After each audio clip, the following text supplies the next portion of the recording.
Hello everyone, this is Dr. Scott Catino and I'm providing this video lecture entitled From Reader to Researcher in the Security Field. And I think if you're in graduate security studies and you're looking over some of the more important ways to better your research and to certainly make it more analytic and more valuable to your career and to your service, you'll find this video lecture to be very important.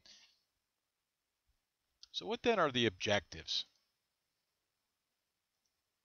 Well, in this case, it's singular. The objective of this video lecture is to transform the graduate student from a security field reader to a security field researcher. And I think this is critically important to understand at the graduate level. Certainly at the undergraduate level, so much of the curriculum and the skill sets that are needed at that point involve just doing a lot of reading and beginning to understand some of the deeper points. But at the graduate level, particularly in our field of security studies, we need to transform ourselves from simply reading a lot of information on our particular subject and move beyond that to create a higher degree of research abilities. And this is absolutely critical to do at this stage of graduate student work. I can't overstate that, or I should say emphasize that enough. So often what passes as research is simply a lot of reading. But if you dig deeper, you'll notice that the research basis is faulty. And what we're trying to do here in this video lecture is call attention not only to some of these flaws, but to really nail down the practical aspect and skills needed to increase your research ability in this field. So what am I talking about here more specifically? Let's give a quick overview and look at the 8 critical research skills that we need to develop. The first is including time dimensions. The second is to develop a comprehensive perspective, certainly a broader perspective that allows a more complete picture and a perspective inclusion that transforms simply our own biases and particularly our own organizational and operational biases or procedural biases we may have. The third skill we're looking at is to understand distance as a variable. Fourth, we want to develop a detailed perspective. And what I mean here are critical details. The important perspective of having a granular look or a ground level perspective of understanding what the key details involve and how these affect the overall picture. 5, we want to be able to maintain focus, and that isn't necessarily a focus on just our subject, but actually where the critical information is flowing from, where the action is taking place, where the key variables are located, and beginning to work from that level. 6, we want to utilize security sensitive research methods, understand basically what these are, and to make sure we've included them in our research. 7, to create a directional and operational approach. And 8, to understand active versus passive approaches. I feel if the graduate student begins to look into these areas and incorporate these skills into one's research, what you're going to find is the level of research and analysis is going to be significantly better. And particularly in this video lecture, I'm trying to avoid a very high level of theory and terms being used, but focus more on the quality research attributes that very much should be developed at this graduate level. And I'm speaking particularly to doctoral level students also. At that level, at that advanced level, particularly when you get to your dissertation, these are areas that you should have not only understood, but have incorporated and even mastered in your research. Okay, so let's move into it and give some specific examples. The first key attribute here is to include time dimensions. And I have an example here of Ho Chi Minh. So often I find research, even at the highest levels, simply begins here, at the present. someone will approach an issue, a subject, whether it's Al Qaeda, the Islamic State, or Iranian activity, and just begin to focus on the current activities. And by foregoing the past and not looking at the trajectories and directions that are taking place, and incorporating all of these together, what often happens is a very skewed perspective takes place. And I use it as an example here, Ho Chi Minh, that I have pictured here in his youth, and obviously a picture later in his life. He died in 1969. What an extraordinary figure here. And this individual is particularly looked at as being a nationalist. This is a common misconception, an outright myth based upon the very faulty research that we're trying to overcome here. Ho Chi Minh in his youth, and we have him pictured here again on the left, very clearly articulated his communist ideology, worked zealously to develop communist institutions and structures and takeovers in his country and throughout the region, fought and even killed his opponents simply because they weren't communists. And all this action took place from 1927 and even well into the 30s and 40s. And by the time he arrives on the scene internationally in the post-World War II era, and many scholars begin to pick up the story there, they miss the fact of all his previous activity, and thus the whole past is cut out. The erroneous conclusion then is that he was a nationalist. And they build this argument off of one speech he gave on one occasion where he cites the Declaration of Independence. And what is excluded is all the activity that took place prior to that and in the future direction that he took. And I could use numerous examples, whether we're dealing with insurgents in Bahrain or we're dealing with the current Iranian activity, and this is a common error that takes place. It is absolutely essential to understand and include the time dimensions in your research of the past, the present, and even the future. Understanding here in the future the trends and trajectories that are certainly occurring, that are influencing future developments. The second attribute you want to develop to transition from being a mere reader of information but to a quality researcher in the security field is to develop a comprehensive perspective. This is very important. Here are major areas that I just have put here. Obviously, when we look for counterclockwise here, starting with a practitioner or soldier's perspective, this is critical to use and to incorporate into your research. Also, looking at scholarly and peer-reviewed articles indeed are critical to understand, and being able to use all of these to create that very broad perspective, and also, as I said before, to transform ourselves from our own individual bias or organizational bias, or even the methodology or procedure that we're using in our research. We need to transcend that by looking at different perspectives. And here I have somewhat humorously a picture of the actor here who played Karl Kolchak in the 1970s in the television show The Night Stalker, representing an investigative journalist.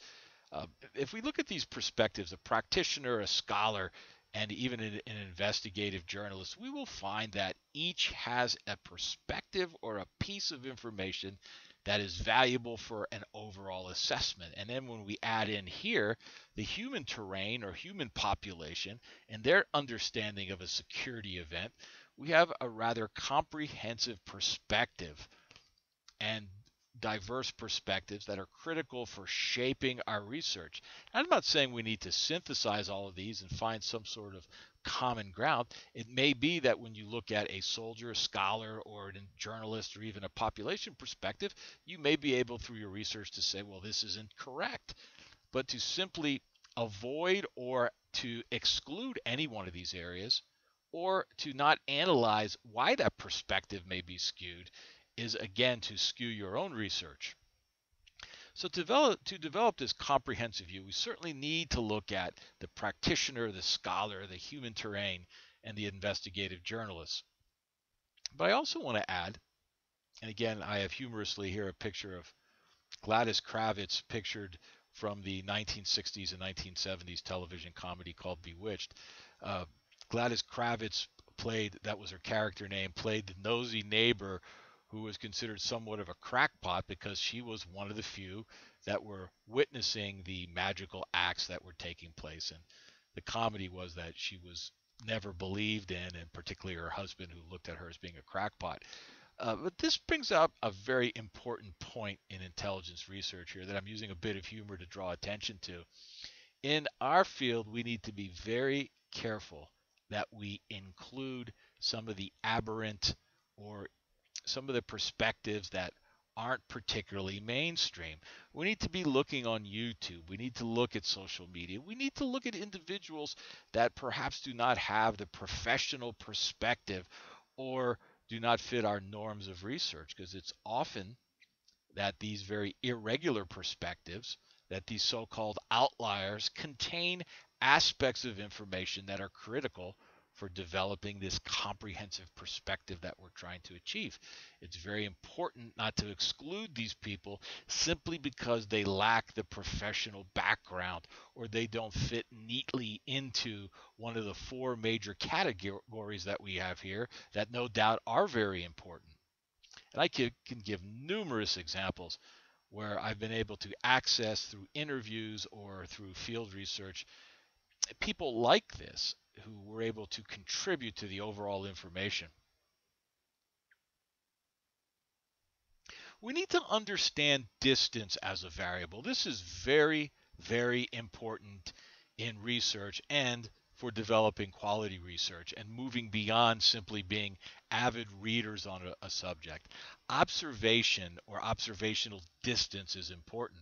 What is the cost of stepping back from a subject and being far away from it? Sometimes distance and creating a long or a lot of distance from your subject, that is to say, simply not being up close but reading about it or taking the view of others, this may allow for a cool detachment and an ability to gain perspective. Other times it's a loss of valuable information. Sometimes being far closer is very important. It allows you to gain the clarity and the detail that's needed on a subject, but other times it's quite the opposite, that you can become too close to a subject. You can overfocus or become emotionally attached. Time is also a distance factor.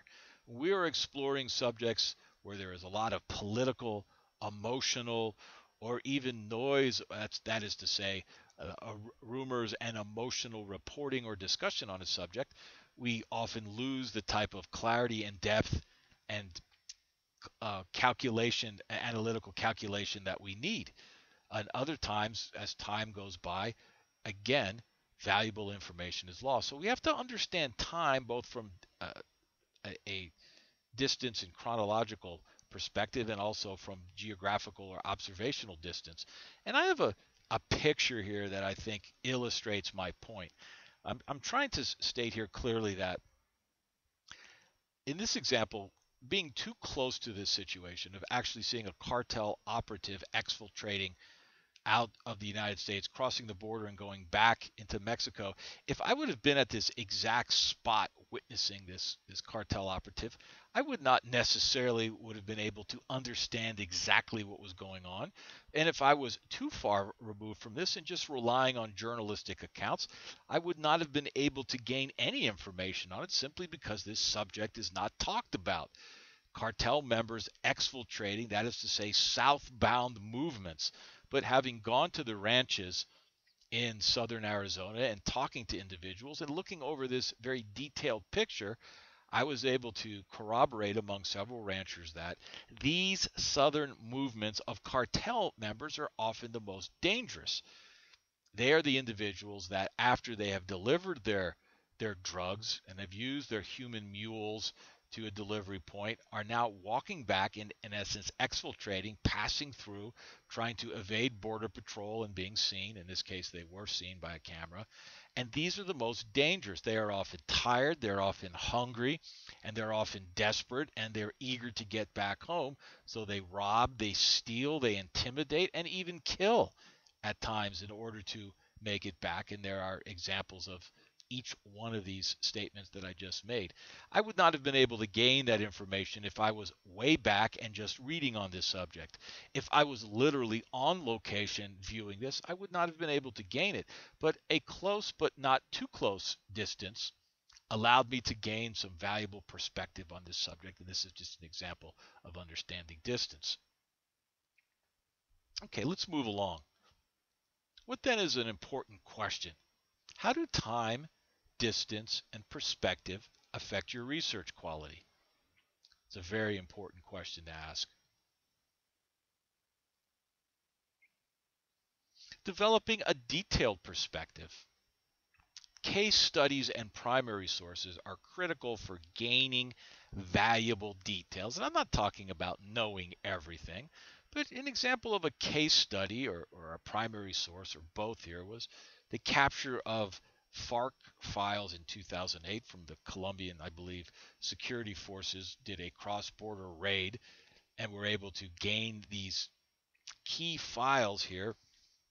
I have the actual book here of Raul Reyes.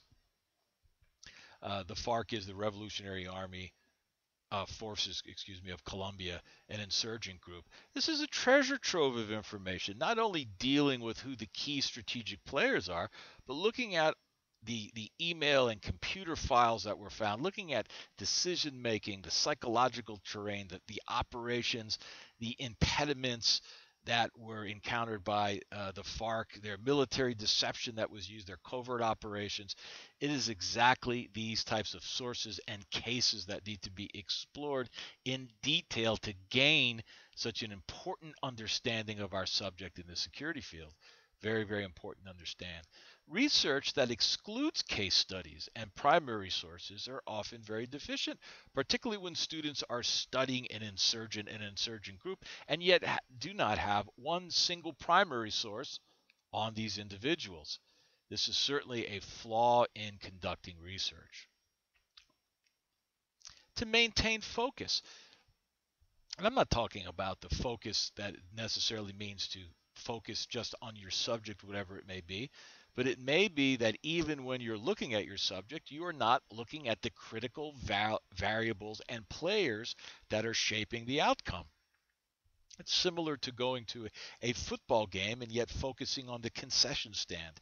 The obvious implication is that you're missing where the major action is taking place and where the thrust of energy and activity shaping the crowd behavior is taking place. And I know that sounds like an overly simplistic analogy, but I've seen it repeatedly in Iraq and Afghanistan, where researchers go into the field but have not considered the three main critical players that are shaping the outcome in the security environment. And we need to review this again. And I've mentioned this in other videos, but your insurgent, your counter-insurgent or security forces, and the human population comprise the three main areas shaping the battle space. And that's not to say these are the only areas, but these are the essential three that should be covered. And if you feel that there are contextual issues beyond just the human population, and there are bigger economic issues or strategic issues that need to be discussed, after covering these three and obviously moving out or more specifically within these spheres, you will find that that focus allows you to understand the key variables. It's very important. I find it interesting that even when reading 19th century tremendous military leaders, here I have a book, The Art of War by Moltke, the 19th century Prussian military genius, and Frederick the Great on the Art of War, another book, how these individuals will talk about their generals or their subordinates being up close in the battlefield, the proper term used back then, and yet not understanding the key issues and variables taking place. So it's not even an issue of closeness in this case, but it's an issue of focus. We need to have a high degree of focus. That's to say, if our research is going to be of a higher quality in the security field, and if we're going to be more than avid readers. So what's another valuable question to consider? How do you achieve focus in your research so that you capture the key variables shaping the security environment? And again, What methods are you using in your research to grasp important details that shape the strategic and operational environments? And I do mean this as a very serious question or questions to ask yourself about your research. You should really do a self-examination and look over your bibliographies of your paper and ask, do they reflect these research qualities? Okay, as we're moving to the end here, it's critical to utilize security sensitive research methods to simply take information and methods out of a textbook or borrow a method from the social science that is used in a non-kinetic, non-threatening environment that is not a high risk environment, and to just plug that into the security environment. And I know that I've said this often, but it needs to be spoken again, simply does not work and creates inaccuracies. It is very important to understand what research methods fit the security environment. I mentioned here observations, interviews, human terrain mapping, historical analysis, and the use of master narratives, which are the common public perceptions and beliefs, and literally often written ideas on how they view the world and how they view and explain um, key issues that take place and how they understand that things work in their environment. So when we look at these types of security research methods, I don't want to focus on the methods, but I want to focus on what exactly are you using as your methodology beyond just picking up a lot of books and reading. If you're not moving beyond that and saying in the security field, there are major problems with databases, secondary sources, and the importance of using methods that will gain a deeper, more analytic view of the battle space, the key domains, and certainly the variables of the security environment. This is all very, very critical. Finding the security methods that fit, that are sensitive to the battle space and the operational environment. 7 is to create a directional and operational approach. And these are just different ways of almost looking at the same issue. And what I'm trying to say here is it's important to link bottom up and top down approaches, to link theory and practice, and to understand the linkage between the strategic and operational environment. This is very important for quality research. It's too easy to be lost in the theories or in the events at the ground level and not link these two together. A common error that I see with students in their research is that they take a certain theory and simply plug it into the issue they're researching without comparing, contrasting, and linking that to practice or a practitioner's view. And the same thing could be said about the strategic and operational environment. It is very important then to understand direction and to use direction in your approach to study. It's very important to understand things operationally and understand how that affects information and how that affects your research. And this is very important for the security field. Oftentimes, students who happen to also work in one of the intelligence agencies or whatever security research organization they're involved in will become a part of that research culture and operational approach, not realizing the perspectives, the methods, the attitudes, the procedures, the reviews, the dissemination of information have elements that are skewing and compromising the quality of research. So understanding the direction and operational approaches are very important for your research. And lastly, understanding active versus passive approaches. Passivity is a problem. To simply not allow your mind to develop an approach and to apply these principles, but passively begin to just take sources or make a little more design, I should say a little more effort in a research design is not enough.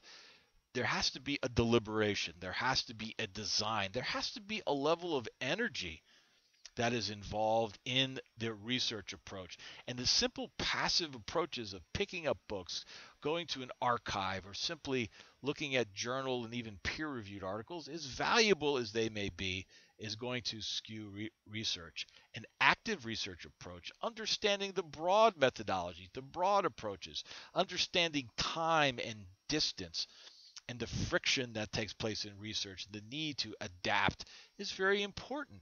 And this active research approach, when undertaken, will not only positively affect the quality of your research, it certainly will. But the second point is probably as important, or maybe even more important, and that is it will positively affect the researcher. The linkage between the researcher and the methods, the relationship, is extraordinary in that as you engage in these active research approaches and methods, you will find that it shapes your, or I should say, hones your skills and helps to develop your adjustment to the security field and the research environment. So, very important to understand. Question: how have you made your research adaptive, flexible, and fit for the unique context of the security environment? And please feel free to look at my previous video lecture that I created on obstacles to researching in the security environment. How have you developed flexibility, adaptiveness, and really fit for the security environment? How does your research fit the unique context of the security environment? And what methods are you using to make your research active? And if you're not, I should ask, how is that affecting the quality of your work? Thank you for listening to this video lecture and to viewing it. And I think what's at stake here for us in the security field is certainly the issue of developing our research skills and moving past the common trend that we have as graduate students, or I should say the characteristic rather, of simply being avid readers. If you apply these research qualities to your work, you will find that your quality of research will be significantly improved, as well as your skills and your development as a researcher. Again, thank you very much for viewing this video, and if you have any questions, feel free to email me at my email that I gave here, and I'd be happy to answer your questions. And have a great week.